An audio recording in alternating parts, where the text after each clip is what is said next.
Hi! Welcome to Norah's Cooking Diary Season 3 Episode 3. In this video, I'm going to share with you a cereal prawns recipe.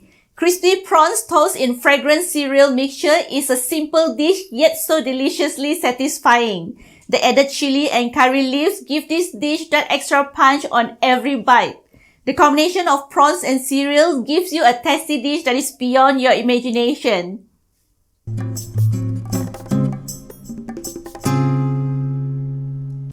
Cereal prawns or Màipiàn in Mandarin Chinese is a popular and well-loved dish in Singapore and Malaysia.